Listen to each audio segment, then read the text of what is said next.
Swayam Prabha. Digital India. Educated India.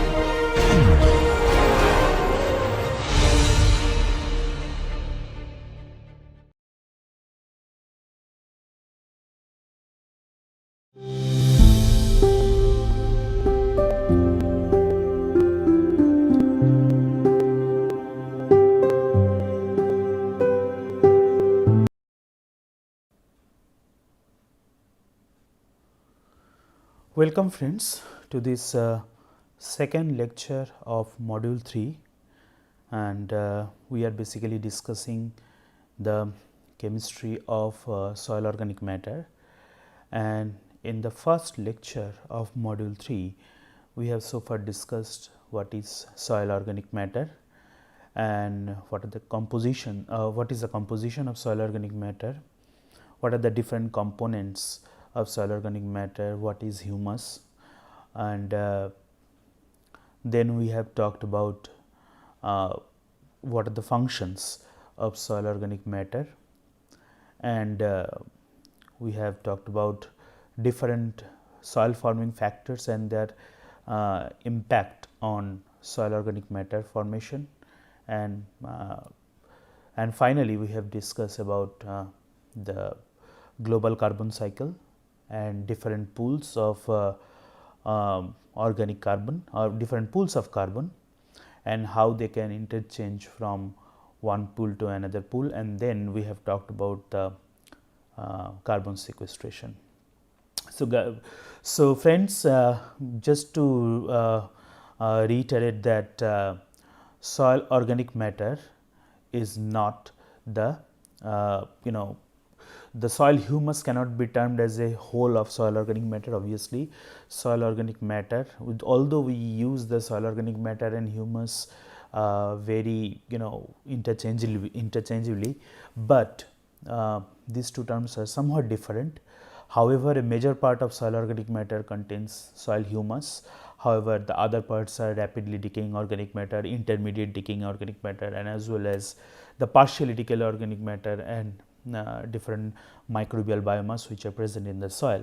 You remember the among the microbial biomass, biomass wise, fungi has the major share, followed by bacteria and actinomycetes.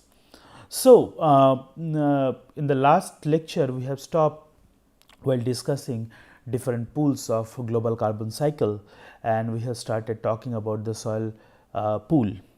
So as you know that soil organic carbon or SOC pool basically constitutes about the 75% of the total carbon pool on land, and soil inorganic carbon, that is SiC, is another important pool in subsurface horizons of arid and semi-arid soils, and which basically contains 695 to 748 pentagrams of carbonate.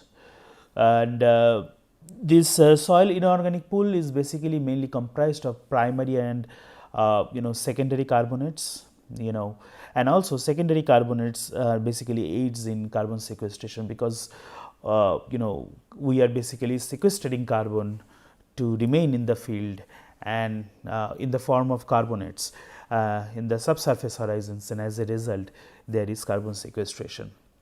Now, the pedogenic carbonates are basically formed when the carbonic acid chemically reacts with calcium and other and magnesium in the soil solution in the upper portion of the profile, and then leach in the lower soil horizon via irrigation water.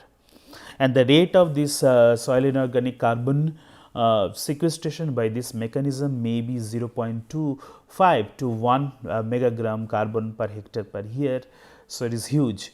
So, the soil pool serves as a global carbon reservoir. So, let us move ahead and see what are the different processes which are involved in the soil pool of carbon. So, soil organic pool basically declines, as you can see that there is a continuous decline in soil organic carbon pool because of several processes. So, these are the several processes. First of all, it is mineralization of soil organic carbon, and then soil erosion losses as well as the leaching. So, these are the three major processes through which soil organic carbon pools declines.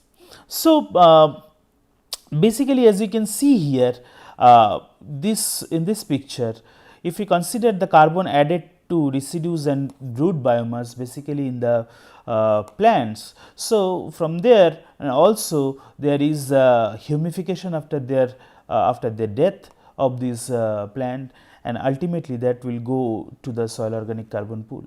And from the soil organic pool there is methanogenesis or formation of carbon dioxide. So, it can produce either methane or it can produce either carbon dioxide, or the soil organic carbon pool may be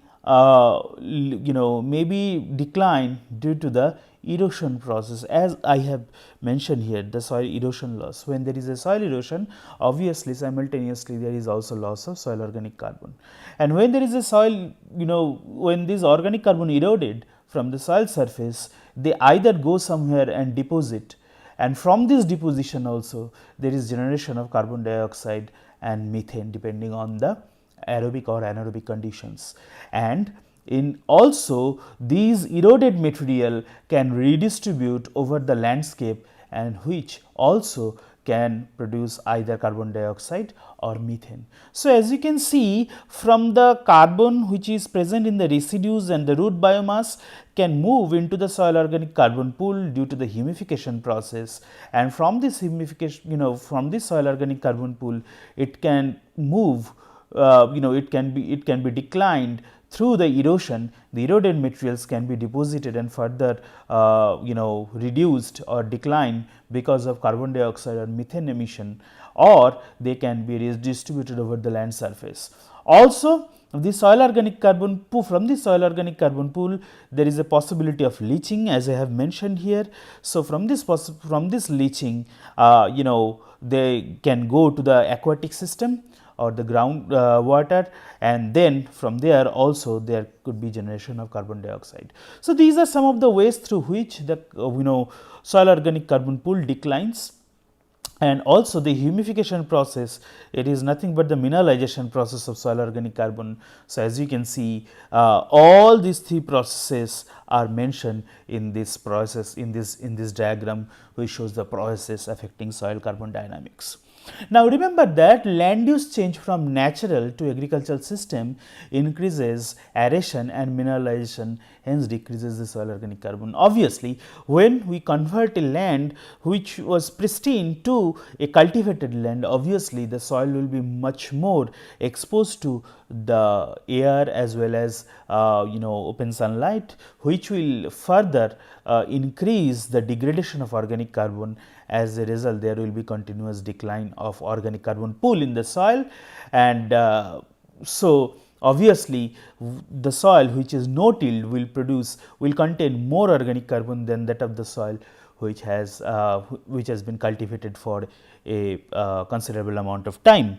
So, remember that this loss is more in tropical soil than in temperate soil because of the difference in the temperature. Obviously, when there is an increased temperature, the microorganisms which are involved in the degradation of organic carbon are more active, and as a result in the temperate region you will see more deposition of organic carbon than that of tropical region. In the tropical region soil, the organic matter content is comparatively low than that of temperate region soils. So, how to manage this soil pool? As you see that for the carbon sequestration, it is very important that you should manage this carbon pool, otherwise you cannot maintain the judicious amount of carbon in the soil, otherwise it will be going to the atmosphere producing the in the form of greenhouse gases. So, to manage this pool in the soil, or in other words to increase the carbon sequestration, limited cultivation or no tillage helps in reducing the soil organic carbon losses by reducing mineralization and erosion. So, as you can see, it is a no-tilled soil. It is a picture of a no-tilled soil. In this no-tilled soil, obviously, due to the less exposure of soil to the air as well as sunlight, there is less degradation of organic carbon, as well as due to the presence of plant residues, they are less they are less eroded. So, as a result, these erosion and mineralization, both the processes are limited in this kind of no-tilled condition. And cover crops, the cover crops like legumes and crop rotation can enhance the soil organic carbon sequestration, and carbon sequestration can be also improved by restoring the degraded soil, which are basically degraded by erosion, desertification, salinity and mining operation. So, these are some of the major processes through which the soil get degraded, and to restore this degraded soil, carbon sequestration, when we restore this degraded soil by different means, the carbon sequestration also gets improved. So, let us see what is the composition of soil organic matter. Well, soil organic matter is mainly composed of 4 major elements. As you can see here, carbon, then oxygen, then hydrogen and nitrogen. Now, in the carbon contains 52 to 58% of 52 to 58% of organic matter is composed of carbon. Different carbonaceous products we will see very soon, and also oxygen basically accounts for 34 to 39% of the total soil organic matter. Hydrogen accounts for 3.3 to 4.8% of soil organic matter, whereas nitrogen accounts for 3.7 to 4.1% of the total soil organic matter. Now, remember that the lignins and proteins are the major organic matters groups which present in the soil organic matter, along with the other groups, obviously in decreasing quantities, such as the other groups may be hemicellulose, as you can see, maybe hemicellulose, maybe cellulose and ether and alcohol soluble compounds. So, what we see that among all the elements, carbon is present in the highest concentration, which is quite obvious, followed by oxygen and then hydrogen and nitrogen. And among the organic groups, lignins and proteins are the major organic groups which are present in the soil organic matter, followed by cellulose, hemicellulose, ether and alcohol soluble compounds. Now, remember that as far as the soil organic matter is concerned, we can broadly divide the soil organic matter into humic substances and non-humic substances. Basically, the non-humic substances are consist of the compounds which are having the known structure. However, in case of humic substances, their structure is somewhat complex. We will see that in a very in the incoming slides. Okay. So, let us move and see what are the what are the non-humic substances. Well, the non-humic substances have several characteristics. First of all, the first important characteristic is they have recognizable physical and chemical properties. So, whatever compound we can recognize in the soil organic matter, that will basically come under the non-humic substances. And also these non-humic substances can be easily attacked by different microbes. Remember that humus, which is the humic material present in the soil organic matter, is resistant to microbial attack, which we have already discussed in last class. However, these non-humic substances are very they are susceptible for microbial attacks. Now, what are those non-humic compounds? The non-humic compounds are carbohydrates, proteins, peptides, amino acids, fats and low molecular weight acids. So, as you can see that all these different compounds which I have mentioned here have their recognizable physical and chemical properties, and these compounds can be easily attacked by different microbial populations. So, these compounds are present in the soil organic matter and they are known as the non-humic substances. Okay. So, let us talk about the humic substances. So, humic substances is basically a general category of naturally occurring biogenic and heterogeneous substances. There is no specific physical or chemical property as in well defined organic compounds. So, just opposite to what we have seen in case of non-humic substances, in case of humic substances, their chemical composition is complex and they are not well defined. And this is basically these humic substances, again it is a general category of different natural occurring and biogenic and heterogeneous subjects. Now, what are the color? The physical characteristics of these humic fraction, they vary, and also their color vary from black to yellow to black in color, and they have also high molecular weight and basically very refractory. So, they basically subdivided into 3 major fractions. This is very important. So, this is basically a structure of a humic substance. Now, you can see that they can be divided into 3 major fraction. One is called humic acid, another is called fulvic acid, and the third one is called humin. These are very important. Please remember these 3 categories: humic acid, fulvic acid and humin, and they differ from each other based on certain characteristics which we will discuss. So,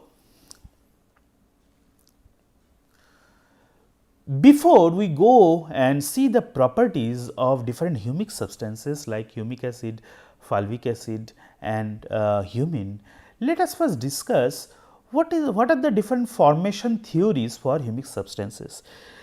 Scientists have differed in their opinion on how the humic substances generally form in the soil, because they are very complex in nature and they are basically formed due to the due to the microbial degradation, and they are basically resistant. So, there have been a tremendous controversy, a tremendous differences in the opinion and the pathways through which the scientists thought that the humic substances basically form. So, as you can see that humic substances generally form by 4 different pathways. So, these are the 4 major accepted pathways through which humic substances can be formed. One is pathway 1, pathway 2, pathway 3 and pathway 4. So, in this figure, in this diagram, it will be clear that this is basically pathway 1, this is pathway 2, this is pathway 3 and this is pathway 4 of soil organic or humic substances formation. Now, this pathway 2 and pathway 3 are also known as the polyphenol theory. However, there is some minor difference between these 2 pathways. However, they are basically known as the polyphenol theories. And pathway 4, that is this pathway, is also known as the lignin theory. Now, let us first let us discuss all these pathways one by one. If we consider pathway 1 given by the scientist Stevenson in 1982, they basically assume this is the pathway 1, and they basically assume that the humic substances are formed from different sugars. And basically, although they have conceptualized this pathway, this is not usually considered very significant pathway among all these 4 pathways. However, it is one of the major pathways given by the scientist Stevenson. So, as you can see, first the plant residues. The plant residues basically transformed by different microorganisms to sugars, and from these sugars the humic substances form. This is the first pathway or pathway 1 for formation of humic substances. So, if we go and see pathway 3, let us first discuss pathway 3 and then we will see what is the difference of this pathway with the pathway 2. Now, in the pathway 3, also known as the polyphenol theory, here we consider that lignin is an important component of humic substance formation. So, this is the pathway 3, and you can see here that lignin undergoes different microbial attack enzymatically and release phenolic aldehydes and acids. So, basically plant residues converted to they are basically attacked by different microorganisms, and then they form these lignin decomposition products.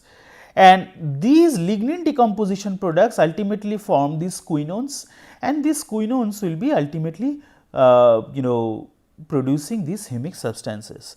So, lignin undergoes microbial attack. When the lignin undergoes further microbial attack, although lignin is highly stable against the microbial attack, but sometimes it is also attacked by microorganisms and enzymatically and release phenolic aldehydes and acids, and these are altered to quinones. So, whatever phenolic aldehydes and acids they produced due to the decomposition of lignin, they basically form and they basically altered to quinones, and the quinones basically polymerize in the presence and absence of amino acids. As you can see, due to the decomposition of organic compounds or plant residues, amino compounds are formed also because they are proteinaceous material, and when these amino compounds basically degrade, these amino acids will basically add into this pathway 3 to form these humic substances. So, again these quinones basically polymerize in the presence and absence of amino acids to form humic like macromolecules. So, again this pathway 3 is starting with this plant residue basically degraded by the different microorganisms producing amino compounds as well as lignins. Lignins are further degraded by these microorganisms produce lignin decomposition products. These lignin decomposition products produce quinones, and these quinones basically reacts with different types of amino acids, amino compounds to produce the humic substances. So, this is how this is known as the this is one of the most important pathway of humic acid or humic material formation. This is pathway 3, also known as polyphenol theory. So, this picture shows in more detail how these different compounds basically form. So, here the lignin is an important component of humic acid humic substances formation. As you can see, we are starting with the lignin and then it is attacked by the microorganisms. When the lignin is attacked by microorganisms, they will produce phenolic aldehydes and acids. So, these phenolic aldehydes and acids will have two different fates. Either they will be further utilized by microorganisms and or they will oxidize to carbon dioxide, or these phenolic aldehydes and acids will produce the polyphenols. These polyphenols with the help of phenol oxidase enzymes, they will produce the quinones, and these quinones will either go to produce in the presence of amino compounds, they will produce the fulvic acids, amino acids, and fulvic acid can be also converted into amino acids. So, this is the pathway 3 which we have discussed so far. Okay. So, now what is the difference between pathway 3 and pathway 2? Now, pathway 2 is also similar to pathway 3, however, here the polyphenols are synthesized from non-lignin sources like cellulose. Okay. So, we have seen that according to the pathway 3, the polyphenols are synthesized from the degradation of lignin compounds. However, according to pathway 2, the polyphenols are synthesized from the non-lignin like sources like cellulose. So, it will be more clear when we see the next slide. So, polyphenol pathway 2 and 3 are predominant basically in forest soils. So, if we just see in details about the pathway 2, and so this is basically pathway 3 which we have discussed so far. Now, one major difference between pathway 2 and pathway 3 and pathway 2 is, you can see here these polyphenols. These polyphenols according to the pathway 3, they are basically formed from the degradation of microbial degradation of lignin. However, these polyphenols according to pathway 2 are formed due to the degradation of cellulose and other non-humic substances. When the cellulose and other non-humic substances are attacked by different microorganisms, they will convert it to polyphenols, and these polyphenols will further go down the same way we have seen in case of pathway 3, and then they will produce the different humic compounds like fulvic acids, humic acids. So, this is how the pathway 2 and pathway 3 are different. However, one thing is clear, that irrespective of pathway 2 and pathway 3, polyphenols are one of the major precursor of formation of quinones as well as the different humic compounds. So, as a result of that, these two pathways are known as polyphenol theory. So, this is a phenol, and when this phenol polymerize, they will produce the polyphenols. Okay. So, let us discuss the last pathway, that is pathway 4. Now, the pathway 4 also follows the lignin theory, and they basically assume that humic substances are nothing but the modified lignins that remain after microbial attack. So, as you can see here, these also this pathway 4 also starts from these plant residues, and these plant residues basically produce the modified lignins, and these modified lignins ultimately produce different types of humic substances. So, this is the difference between the pathway 4 and other pathways, and these lignins basically undergo further modification, results in further humic acid and then fulvic acid, and then basically their this type of pathway is more prevalent in poorly drained soil. However, the pathway 3 and pathway 2 are more predominant in the forest soils. So,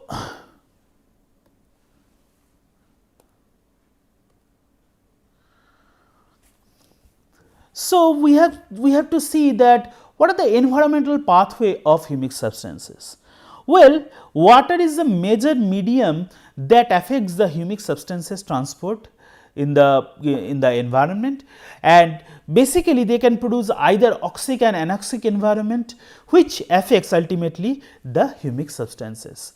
And also humic substances stay for hundreds of years in the soils and aquifers. So, if you see this diagram, it looks very clear then that from the terrestrial plants, these humic substance can move to water, they can move to streams and rivers. From the streams and rivers, we can see these latic sediments, and from these streams and rivers, these humic substance can move to different estuaries, where further addition can be seen from algae and sea grasses. From the estuaries, they can further move to oceans, and where further addition from the algae can be seen.